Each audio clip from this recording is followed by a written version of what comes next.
Hello everyone, we are here to learn the Class D commutation. Commutation is the process of turn off the conducting thyristor. Depend on the power supply, there are mainly two types of commutation.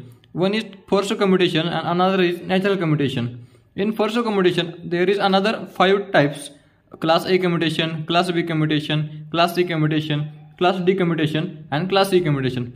Natural commutation have only one type, that is Class F commutation. We are here to learn the Class D commutation. Now, as Class D uses a DC power supply, so this may be Class D commutation is under forced commutation. Let's see how Class D commutation circuit looks like.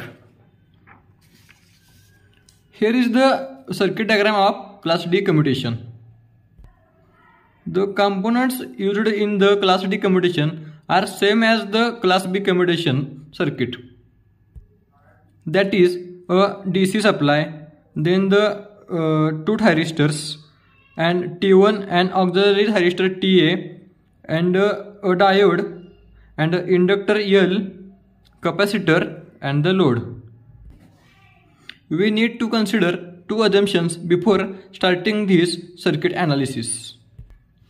That are, first one is the capacitor is initially charged and second one is the load current is constant.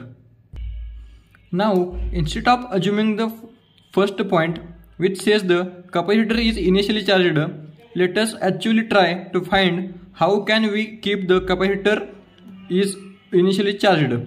For that, let us consider the circuit with both thyristors T1 and TA, that is auxiliary thyristors, switch off and the capacitor C is completely uncharged. Now trigger the auxiliary thyristor TA with that the current get path to flow from battery to capacitor to auxiliary thyristor to load and another with to battery. Thyristor T1 is not triggered, so current will not flow to the thyristor T1. Current will go to like this only, Fs to capacitor to auxiliary thyristor TA, from that to the load and again with the battery. The load current which is flowing through the capacitor will charge the capacitor. Upper plate is positive and lower plate is negative. When the capacitor is completely charged, which means the battery voltage Vs equals to the capacitor voltage, due to there is no potential difference in the circuit. We can see like here to capacitor to thyristors to load, there is in between there is no potential difference. So capacitor is charged whenever the capacitor voltage is equal to the voltage, this voltage. Thereafter the current will stop to flowing in the circuit. As no current flows to the circuit, that is no current is flowing to the auxiliary thyristor TA, it will turn off as well. The capacitor will hold on this value since there is no discharge path available, and that is how the first assumption comes out, that the capacitor is initially charged.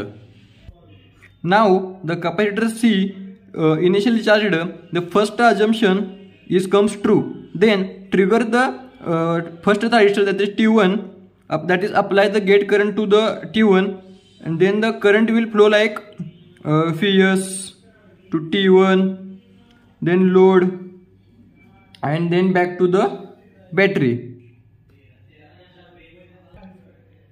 like that, like this like to, and then comes again at the battery. But in addition to this current path, the current can also through the inductor, that is inductor, diode, because diode is forward bias. Due to this current, that is this current, the capacitor will charge with opposite polarity and the voltage will nullified. That is equally opposite to the previous case. lower plate is positive, and again the upper plate is negative, because of the that is current flowing through the inductor, diode, and then to capacitor. The current flowing through this loop get nullified, and the capacitor will hold on to the voltage with, that is, minus Vs, opposite to that battery voltage, that is minus Vs. In this circuit, only inductor is the energy storing device, will help the capacitor to attain the voltage from Vs to minus Vs. Now that the capacitor is charged to minus Vs and the load current is flowing through the T1, the circuit is working fine. So finally, if you wish to cut off the thyristor T1, now what to do? This is the question. But well, there is no any off switch available, and there is only possible way is to reverse bias the thyristor T1. But in circuit, we can observe the circuit carefully. There is a way, that is only way to reverse bias the thyristor T1, that is turn on the thyristor TA, that is auxiliary thyristor. As the thyristor TA is conducting, so it can operate as the close. This is close. Like here is battery, our battery. Then the thyristor T1. There is the load, and again come to the battery. This is capacitor. This is auxiliary thyristor is we turn on, so it acts like a close. So remaining as it is diode, and this is inductor. As we can see, when we turn on the auxiliary thyristor, then the circuit becomes like this, because this is turn on, so this acts like a close. The capacitor C will discharge via the auxiliary thyristor TA, because this is on, and minus negative charge goes to the anode, that is negative is anode, and the positive to the cathode. So for we know that the capacitor is initially charged, but the capacitor will discharge via the auxiliary thyristor TA, and the negative charge goes to the anode of thyristor 1, and the positive charge goes on the cathode of the thyristor 1. So the thyristor 1 is get reverse bias. So the thyristor T1 is switched off. But this all action is does not affect on the load current, because it has a path to travel. It does not affect the load current, because we know that it has to way to the flow via like capacitor to the thyristor TA to the load and again to the battery.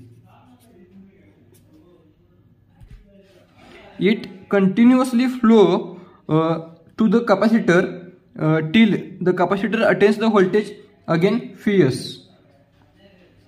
When that happens, as there is no any potential difference available in the circuit, the thyristor, auxiliary thyristor TA will have no current is flowing through it, and it will again switched off.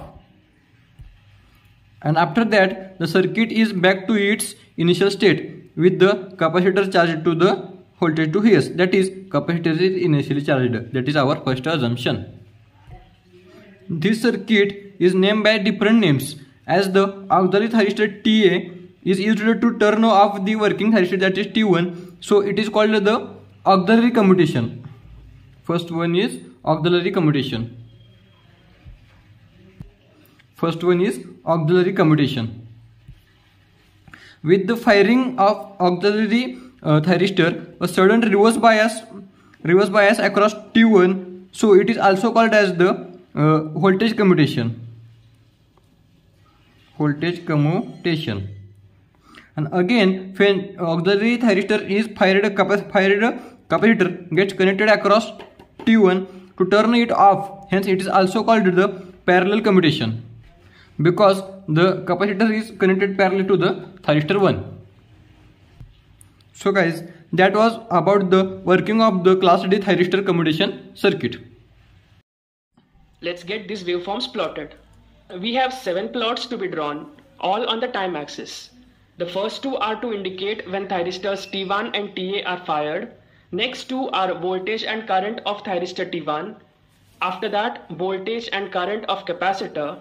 And last is the load current. Coming to the circuit, the components are in the off state, and as per the assumption, the capacitor is initially charged to voltage Vs. When the main thyristor T1 is switched on, current flows in the outer circuit consisting of load as well as the inner circuit, which has components like inductor, diode and capacitor. Due to this current flow, the capacitor voltage gets nullified and it charges with reverse polarity. Let's plot this sequence. T1 is fired, so mark it on the Ig1 axis. Since it is conducting, voltage drop across it will be 0. Coming to current in the circuit, there is always a load current in the circuit flowing in the outer loop. So the plot starts with current I0. When current flows in the inner loop, the magnitude will increase due to presence of series LC circuit, and total magnitude becomes I0 plus IP. When the capacitor is completely charged, the current reduces back to I0. For plotting the capacitor voltage, the plot will start from Vs. Capacitor drains to 0 and again charges to voltage minus Vs. When it has charged to minus Vs, it will hold on to that value. Coming to the capacitor current, current in the capacitor rises and is at its peak when the capacitor is fully charged. After that, due to inductor in the circuit, fall of current is slowed down and it takes a gradual fall. Since there is no flow of current, the value remains on to 0. In the earlier video, how it charges to Vs is also explained. Do check it if you missed out. The load current in the circuit remains unaffected during the whole process, and so it is a constant line with magnitude I0. Coming to the circuit again, to turn off thyristor T1, turn on the auxiliary thyristor TA. With this, current flows in the inner circuit, capacitor voltage appears across thyristor T1 and it switches off due to reverse bias. Capacitor gets discharged and then it recharges to voltage Vs. The load current is unaffected till now. When capacitor voltage equals battery voltage, current in the circuit dies to 0 and thyristor TA is turned off. The capacitor holds on to its voltage of Vs. Let's plot this sequence. At t equals T1, TA is switched on, so plot it on IGA axis. Thyristor T1 gets reverse biased with voltage minus Vs. So VT1 line goes below the x-axis. As T1 turns off, current IT1 dies to 0 and remains 0. The capacitor goes to 0 from minus Vs and charges towards plus Vs. The growth of voltage is linear. If you observe, when T1 turns off, it is in parallel across the capacitor. So voltage across T1 will have same pattern as that across the capacitor. The capacitor current is reversed in the direction, so current goes below the axis. And it is a straight line till capacitor charges to Vs. Note the absence of sine wave pattern as there is no inductor in the loop.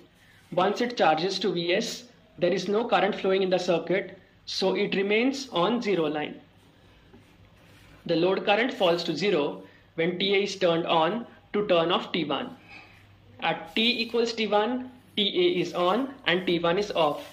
And at t equals T2, TA is off. That was an explanation about waveforms for Class D thyristor commutation.